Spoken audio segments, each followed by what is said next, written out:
بسم اللہ الرحمن الرحیم الحمد للہ رب العالمین والعاقبۃ للمتقین ولا عدوان الا علی الظالمین والصلاة والسلام علی نبینا محمد وعلی آلہ وصحبہ اجمعین اما بعد رب اشرح لی صدری ویسر لی امری واحلل عقدۃ من لسانی یفقہوا قولی۔ محترم ناظرین، کئی ہفتوں سے مسلسل ہماری گفتگو میاں بیوی کے حقوق کے سلسلے میں ہو رہی ہے۔ کئی سارے حقوق کا ہم ذکر کر چکے ہیں اور بار بار یہ چیز آپ کے سامنے ذکر کرنے کی کوشش کی جا رہی ہے کہ میاں بیوی کے یہ جو حقوق ہیں ان کے بارے میں قیامت کے دن ان دونوں سے اللہ رب العالمین سوال کرے گا۔ اگر میاں بیوی میں سے کسی نے دوسرے کا حق دینے میں کوتاہی کی ہے، سامنے والے کے ساتھ ظلم اور زیادتی کیا ہے، وہ اس کے بارے میں جواب دہ ہوگا اللہ رب العالمین کے سامنے۔ اس لیے جتنے بھی میاں بیوی ہیں ان تمام لوگوں کے لیے ان حقوق کا جاننا، ان پر عمل کرنا، ان کو برتنا اور ان کو ادا کرنا یہ واجب اور ضروری ہے۔ اگر ایسا نہیں کرتے ہیں تو انہیں یہ نہیں سمجھنا چاہیے کہ یہ کوئی دنیاوی مسئلہ ہے جس میں ہم کو اختیار ہے، ہم چاہیں تو عمل کریں، چاہیں تو نہ عمل کریں۔ جس طرح سے ہم سے مختلف طرح کی عبادتیں مطلوب ہیں اللہ رب العالمین کی جانب سے، اسی طرح سے بندوں کے جو حقوق ہیں، جو واجبی حقوق ہیں، ان کی ادائیگی بھی ہمارے اوپر واجب ہے اور ان کو ادا کرنا بھی ہمارے لیے ضروری ہے۔ اس لیے نہ صرف یہ کہ یہ ایک دنیاوی اس کو مسئلہ سمجھا جائے، بلکہ یہ ہمارا دین ہے اور اس پر عمل کرنا اسی طرح سے واجب ہے جس طرح سے دین کے دیگر مسائل پر عمل کرنا واجب ہے۔ تو ہم بیوی کے حقوق کا ذکر کر رہے تھے۔ آج بھی انشاءاللہ ہماری گفتگو کا یہ سلسلہ بیوی کے حقوق کے سلسلے میں ہی جو ہے ہم اس کو آگے بڑھائیں گے۔ سامعین کرام، ہم سبھی جانتے ہیں کہ ایک مومن کی زندگی کا جو سب سے بڑا مقصد ہوتا ہے، یا اس کی جو سب سے بڑی خواہش یا اس کی جو سب سے بڑی ضرورت ہوتی ہے، وہ یہ ہے کہ وہ جہنم سے نجات پا جائے اور جنت پا کر کے وہ کامیابی حاصل کر لے۔ یہ ایک مومن کی سب سے بڑی ضرورت ہوتی ہے، جنت کی حصول یابی اور جہنم سے نجات۔ لہٰذا میاں بیوی کے حقوق میں جس طرح سے شوہر کے اوپر اس کی بہت ساری دنیاوی ضرورتیں پوری کرنا شوہر کے اوپر واجب ہے، اسی طرح سے شوہر کے اوپر یہ بھی واجب ہے کہ وہ اپنی بیوی کو جہنم سے بچائے۔ جہنم سے وہ کس طرح سے بچائے گا اپنی بیوی کو؟ وہ اس طرح سے کہ جو عبادتیں بیوی کے اوپر واجب ہیں ان عبادتوں کا اسے حکم دے، ان عبادتوں پر ابھارے، ان عبادتوں کی طرف رغبت دلائے، اور جو چیزیں ہماری شریعت کے اندر حرام ہیں ان حرام کاموں سے اپنی بیوی کو روکے۔ دیکھیے، ہماری شریعت میں عبادتیں دو طرح کی ہیں، ایک تو واجب عبادتیں، ایک مستحب عبادتیں۔ ایک شوہر کو اپنی بیوی کو مستحب عبادتوں پر بھی ابھارنا چاہیے، لیکن اس سے آگے بڑھ کر کے جو چیزیں واجب ہیں اس بیوی کے اوپر، جو عبادتیں واجب ہیں، اگر ان عبادتوں کی ادائیگی میں بیوی سے کوتاہی ہو رہی ہے تو اس پر نکیر کرنا یہ شوہر کے اوپر واجب ہے، اور بھلائی کا حکم دینا، برائی سے روکنا یہ شوہر کے اوپر واجب ہے۔ اور یہ ایسا نہیں ہے کہ یہ شوہر کا حق ہے، بلکہ یہ بیوی کا حق ہے جو اسے شوہر کی جانب سے ملنا چاہیے۔ اگر بیوی واجب عبادتوں کے اندر کہیں کوتاہی کر رہی ہے تو شوہر کے اوپر واجب ہے کہ اسے ٹوکے اور اسے حکم دے۔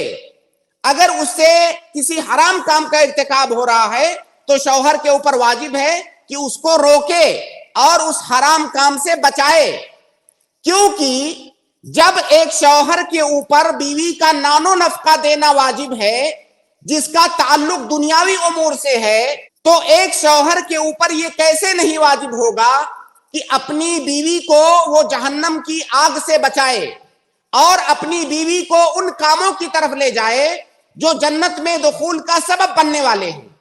کیونکہ جو دنیاوی ضرورتیں ہیں انسانوں کی، دنیاوی ضرورتیں یہ کہیں زیادہ آسان اور اخف ہیں انسان کی اخروی ضرورت سے۔ تو انسان کو جس قدر اپنے دین کی اور دینی احکامات کی ضرورت ہوتی ہے، یہ ضرورت کھانے پینے اور دنیا کی تمام ضرورتوں سے اوپر ہے۔ امام احمد بن حنبل کا ایک قول ہے، وہ کہتے ہیں کہ انسان کو دین کے علم کی ضرورت کھانے پینے کی ضرورتوں سے زیادہ ہے. کھانے پینے کی ضرورت اسے اپنے جسم کے لیے ہے، لیکن دین کے علم کی ضرورت اسے اپنی روح کے لیے ہے. اس کا تعلق اس کی آخرت سے ہے، اس کا تعلق آخرت کے اندر نجات پانے سے ہے. تو جب ایک شوہر اپنی بیوی کی دنیاوی ضرورتوں کو پوری کرنے کا مکلف ہے تو اس کی جو اخروی ضرورتیں ہیں ان کو پوری کرنے کا مکلف وہ کیسے نہیں ہوگا؟ لہٰذا ایک شوہر کے اوپر واجب ہے کہ اپنی بیوی کو جہنم کی آگ سے بچائے. اگر وہ طاعات میں کوتاہی کرتی ہے، واجبات میں کوتاہی کرتی ہے تو اسے اس کا حکم دے اور اس پر نکیر کرے، اور اگر کسی حرام کام کا ارتکاب وہ کر رہی ہے تو اس سے روکے. یا بہت ساری بیویاں ایسی ہیں جنہیں دین کے احکامات نہیں معلوم ہیں، دین کے جو بنیادی مسائل ہیں ان کا علم نہیں ہے ان کے پاس. اگر شوہر کے پاس اس کا علم ہے تو اپنی بیوی کو دین کی بنیادی باتیں وہ سکھائے، اور اگر اس کے اپنے پاس علم نہیں ہے تو ایسا کچھ بندوبست کرے کہ دین کی بنیادی باتیں اس کی بیوی سیکھے. یہ اس شوہر کے اوپر واجب ہے. اب آئیے یہاں پر چند آیتیں اور حدیثیں دیکھتے ہیں جن آیتوں اور حدیثوں کے اندر ایک شوہر کو ذمہ دار بنایا گیا ہے کہ عورت کے اخروی امور کا بھی وہ ذمہ دار ہے، اس کو جہنم سے بچانے کا اور جنت کی طرف لے جانے والے راستوں کی ترغیب دینے کا وہ ذمہ دار ہے. قرآن کریم میں اللہ رب العالمین ارشاد فرماتا ہے، یا ایھا الذین آمنوا قوا انفسکم واہلیکم نارا.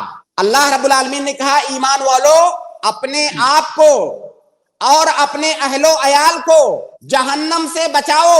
یہاں پر حکم دیا گیا ہے کہ اپنے اہل و عیال کو جہنم سے بچاؤ.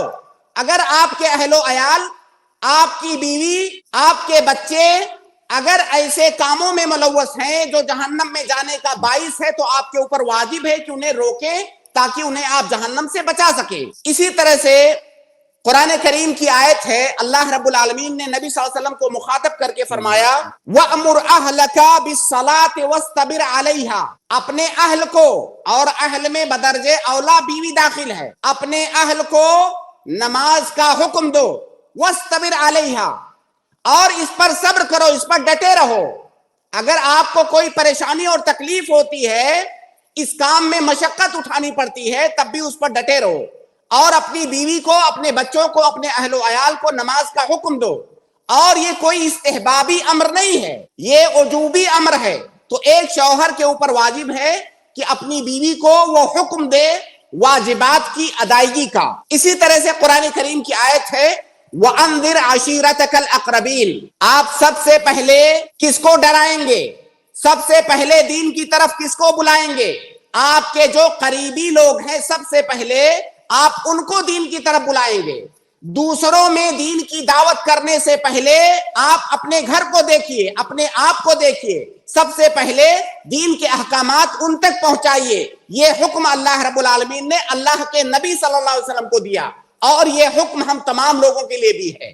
تو ایک شوہر کے اوپر واجب ہے کہ باہر وہ دعوت کا کام کرنے سے پہلے اپنے گھر کے اندر دعوت کی ابتدا کرے تاکہ اپنی بیوی کو، اپنے بچوں کو جہنم کی آگ سے بچا سکے. اللہ کے نبی صلی اللہ علیہ وسلم کی یہ حدیث دیکھیے جو کہ بہت معروف حدیث ہے کہ الا وَكُلُّكُمْ رَاعٍ وَكُلُّكُمْ مَسْئُولٌ عَنْ رَعِيَّتِهِ. خبردار، تم میں سے ہر شخص نگہبان ہے، نگراں ہے، اور اس سے اس کی نگرانی کے بارے میں، جن لوگوں کے اوپر اسے نگراں بنایا گیا ہے ان کے بارے میں اس سے سوال کیا جائے گا. فَالْإِمَامُ الَّذِي عَلَى النَّاسِ رَاعٍ. کوئی امام، کوئی حاکم وقت جسے اللہ رب العالمین نے حکومت دیا ہے، اس حاکم سے اس کی رعایا کے بارے میں اللہ رب العالمین سوال کرے گا. وَالرَّجُلُ رَاعٍ عَلَى أَهْلِ بَيْتِهِ. انسان، کوئی مرد اپنے گھر والوں پر نگراں ہے، وَهُوَ مَسْئُولٌ عَنْ رَعِيَّتِهِ، اور اس سے اس کی رعایا کے بارے میں، جن پر اللہ رب العالمین نے اسے ذمہ دار اور نگراں بنایا ہے، ان کے بارے میں سوال کیا جائے گا. اگر آپ کی بیوی واجبات کی ادائیگی میں تقصیر کرتی ہے اور آپ آنکھیں بند کر لیتے ہیں تو آپ سے اس کے بارے میں سوال کیا جائے گا. یہ آپ کے اوپر واجب ہے کہ اسے آپ امر بالمعروف اور نہی عن المنکر کا کام سب سے پہلے اپنے گھر میں اپنی بیوی اور بچوں کے ساتھ ادا کریں۔ اللہ کے نبی صلی اللہ علیہ وسلم کے بارے میں آتا ہے کہ اللہ کے نبی صلی اللہ علیہ وسلم جب رات میں نماز پڑھنے کے لیے اٹھتے تو اپنی بیویوں کو بیدار کرتے۔ ایک موقع پر اللہ کے نبی صلی اللہ علیہ وسلم نے عائشہ رضی اللہ تعالیٰ عنہا سے کہا، جس کو کہ روایت کرتی ہیں، آپ نے کہا قومی فاوتری یا عائشہ، عائشہ کھڑی ہو جاؤ، بیدار ہو جاؤ اور جو ہے وتر کی نماز ادا کرو۔ جبکہ وتر کی نماز پڑھنا یہ واجب نہیں ہے، یہ سنت موقدہ ہے، لیکن اللہ کے نبی صلی اللہ علیہ وسلم باقاعدہ اپنی بیوی کو بیدار کر رہے ہیں نماز پڑھنے کے لیے۔ اسی طرح سے اللہ کے نبی صلی اللہ علیہ وسلم کی ایک حدیث ہے کہ رحم اللہ رجلا قام من اللیل فصلی ثم ایقظ امرأته فصلت۔ اللہ رب العالمین ایسے انسان پر رحم فرمائے جو رات میں بیدار ہوتا ہے، نماز پڑھتا ہے اور اپنی بیوی کو بھی بیدار کر کے نماز پڑھواتا ہے۔ اور اس سلسلے میں متعدد حدیثیں ہیں۔ رمضان کے بارے میں آپ نے وہ حدیث بار بار سنی ہوگی کہ جب آخری عشرہ آتا تھا تو اللہ کے نبی صلی اللہ علیہ وسلم کمر بستہ ہو جاتے تھے اور کثرت سے عبادت کرتے تھے اور اپنی بیویوں کو بھی جگاتے تھے عبادت کرنے کے لیے۔ تو ایک شوہر کے اوپر نہ صرف یہ واجب ہے کہ اپنی بیوی کی دنیاوی ضرورتوں کو پوری کرے، بلکہ اس کے اوپر واجب ہے کہ دین کے تئیں اس بیوی کے اوپر جو فرائض اور جو واجبات عائد ہیں ان کا بھی وہ حکم دے۔ اگر ان میں کوتاہی ہو رہی ہے تو اس پر نکیر کرے اور اس پر سختی کرے اور اس پر عمل کروائے۔ یہ شوہر کے اوپر واجب ہے اور یہ شوہر کا حق نہیں ہے بلکہ یہ بیوی کا حق ہے۔ اگر کوئی بیوی یہ سمجھتی ہے کہ میرا شوہر بہت نرم مزاج ہے، وہ تو مجھے کسی بات پر روکتا ٹوکتا نہیں ہے، تو ایسی بیوی بدقسمت ہے جس کا شوہر غلط کام کرنے پر اسے روکتا ٹوکتا نہیں ہے۔ اسے خوش ہونے کی ضرورت نہیں ہے، اسے سمجھنا چاہیے کہ اس کا شوہر ایک ذمہ دار شوہر نہیں ہے۔ اگر وہ دنیاوی ضرورتیں اس کی پوری کر رہا ہے، تمام خواہشات پوری کر رہا ہے، لیکن اس کی آخرت کے بارے میں اگر وہ فکر مند نہیں ہے تو وہ ایک ذمہ دار شوہر نہیں ہے۔ تو ایسی عورتوں کو خوش نہیں ہونا چاہیے کہ میرا شوہر تو میرے اوپر بہت نرمی کرتا ہے، میں کچھ بھی کروں یا میں کچھ بھی کہوں وہ مجھے کسی طرح سے روکتا اور ٹوکتا نہیں ہے۔ اس پر خوش ہونے کی ضرورت نہیں ہے، بلکہ یہ سمجھنے کی ضرورت ہے کہ وہ ایک ذمہ دار شوہر نہیں ہے، وہ اپنی ذمہ داری سے بھاگ رہا ہے، وہ آپ کے حقوق کو ادا نہیں کر رہا ہے۔ اس لیے میاں اور بیوی دونوں کو یہ سمجھنا چاہیے کہ بیوی کی جو اخروی ضرورتیں ہیں ان کو پوری کرنا بھی شوہر کے اوپر واجب ہے، یہ بیوی کا حق ہے۔ اگر کوئی شوہر اس میں کوتاہی کرتا ہے تو اس سے قیامت کے دن اللہ رب العالمین سوال کرے گا، جیسا کہ اللہ کے نبی صلی اللہ علیہ وسلم نے صراحت کے ساتھ بتا دیا ہے کہ ہر آدمی اپنے ماتحت کے بارے میں اس سے سوال کیا جائے گا۔ بس یہاں پر یہ فرق کرنا ضروری ہے کہ دین کے اندر کچھ چیزیں واجب ہیں، کچھ چیزیں مستحب ہیں۔ اگر کوئی عورت مستحبات کو چھوڑتی ہے تو ایسی صورت میں وہ گنہگار نہیں ہے، اور ایسی صورت میں اس کا شوہر اس بارے میں سوال نہیں کیا جائے گا، اس سے سوال اس سے واجبات کے بارے میں کیا جائے گا۔ یہ اور بات ہے کہ جہاں پر اسے واجبات کا حکم دینا چاہیے وہیں پر اسے سنن اور مستحبات کی ادائیگی پر بھی ابھارنا چاہیے۔ اور یہ بات یاد رکھنی چاہیے کہ اگر آپ کی وجہ سے، آپ کے کہنے کی وجہ سے، آپ کی رہنمائی کی وجہ سے، آپ کے روک ٹوک کی وجہ سے اگر آپ کی بیوی نیک کام کرتی ہے تو اس پر انشاءاللہ آپ کو بھی اجر ملے گا۔ انہی باتوں پر میں آج کی گفتگو ختم کر رہا ہوں۔ اللہ رب العالمین ہم تمام لوگوں کو ہر طرح کے، چاہے وہ حقوق اللہ ہوں یا حقوق العباد ہوں، تمام طرح کے حقوق کو سمجھنے اور انہیں برتنے کی توفیق عطا فرمائے۔